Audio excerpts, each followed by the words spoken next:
Hello, and my name is Chanseji Muyaga. So I'll be explaining more about in what extent does diastrophism contribute to landscape evaluation compared to exogenic process.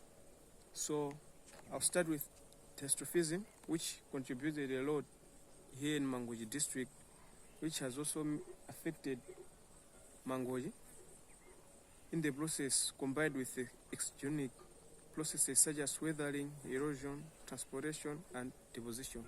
So I'll explain in simple terms about diastrophism as it builds and uplifts the land, while exogenic processes wears down and reshapes the land, as you can see where I'm standing. So talking about the meaning of diastrophism, just to make you get informed what I'm talking about. So diastrophism is the movement within the Earth's crust causing tectonic forces, and these tectonic forces causes uplift, faulting, and forcing some mountains, where in the video I'll show you some mountains as I'll be moving forward. So to talk about exogenic processes, the definition is whereby the external forces operating on the Earth's surface, which include weathering, running water, wind action, waves, and these actually have caused many effects here in Mangoji, destroying transportation and deposition of materials. As you can see, the road I'm standing, it has caused many destruction due to the process of exogenic processes. Pause. T. So in my video, I'll explain more, and I'll be showing you images of how Mangoji have been destroyed. For examples, the creation of mountains and the lift valleys, as well as the action of running water and the wind action. So the extent of diastrophism in Mangoji have caused major landforms in Mangoji, where it has caused many problems. So I'll take you where several major landforms have been found here in Mangoji due to the origin of diastrophism.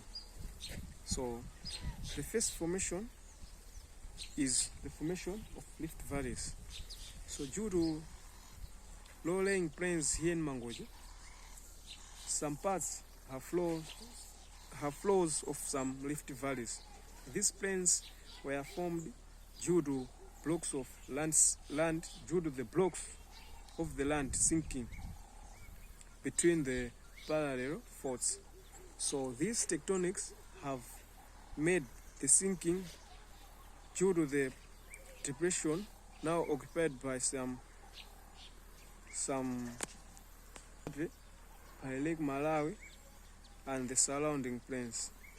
So without diastrophism, this cannot be formed. So another major form is the Lake Malawi basin, or also the formation of the Lake Malombe, which I'll show you some pictures of Lake Malombe in my video. So the formation is occupied due to the tectonic basin formed due to the lifting. So here in Mangoji, some lakeshore landscape, as this landscape have formed due to the heavy rains. As you can see where I'm standing, have caused some structures of depression, which here in Mangoji there are some lakeshore landscapes, beaches, and bays. So another one is the escarpments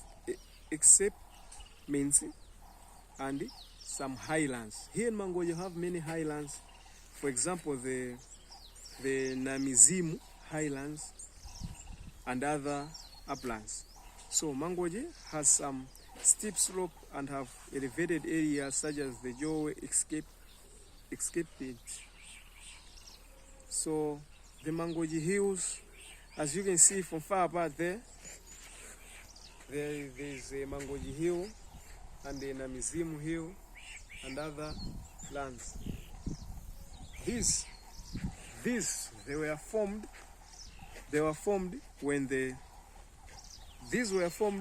when when some crucial blocks were uplifted while others were sink, causing these highlands.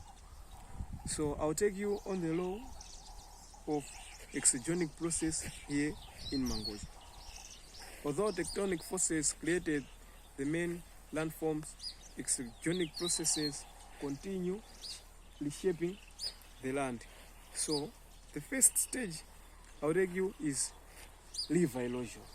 So here in Mangoji, as I already said, due to the streams flowing from uplands of Lake Malawi, which I'll also show you the Lake Malawi in my video, and the Lake Malombe, have cut valleys, gullies, and channels during to the rainy season. As I'm talking about my video, this is not the rainy season. This is the dry season, as you can see the video. These were some places where there was heavy rains, some channels going to the Lake Malombe and Lake Malawi. So this runoff removes soil from slope and transport sediments to lower plains.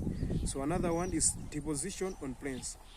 Materials eroded from hills are deposited on lowlands near lake shores, creating some fertile lands, some fertile erosion soils used for farming here in Mangoji. So here in Mangoji, people also do practice farming, growing of maize and other farming products. So another point is weathering escarpments and hills. High temperature and seasonal rainfall in Mangoji caused rocks on escarpments and hills to break down physically and chemically. This weakens the slope and creates loss of materials. So on this point, I'll explain here in Mangoji, there is high temperature and there is seasonal rainfall due to the process of exogenic. So about another point, the last point, which is wave action along Lake Malawi. So the waves along the lake shore reshape beaches, move the sand and form some slips or shore ridges in some areas. So here I'll explain the contribution comparing to exogenic and diastrophism. So diastrophism has the great influence here in Mangoji, and here in Mangoji we have rift valleys, hills and plateau, Lake Malawi basin, Lake Malombe, and on exogenic process there are many contributions here in Mangoji. For example, soil formation, smooth steep slope, valley widening, continuous soil uplands. So some examples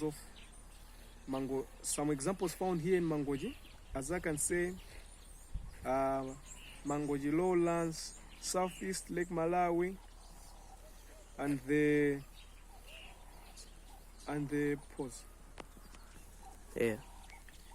So in conclusion, this is what I wanted to explain about in what extent diastrophism and exogenic processes extend here in Mangoji. So my name is Chanceji Muyaga. I hope you enjoyed the video as I have shown you here in Mangoji some many parts where diastrophism and exogenic processes have happened. Thank you.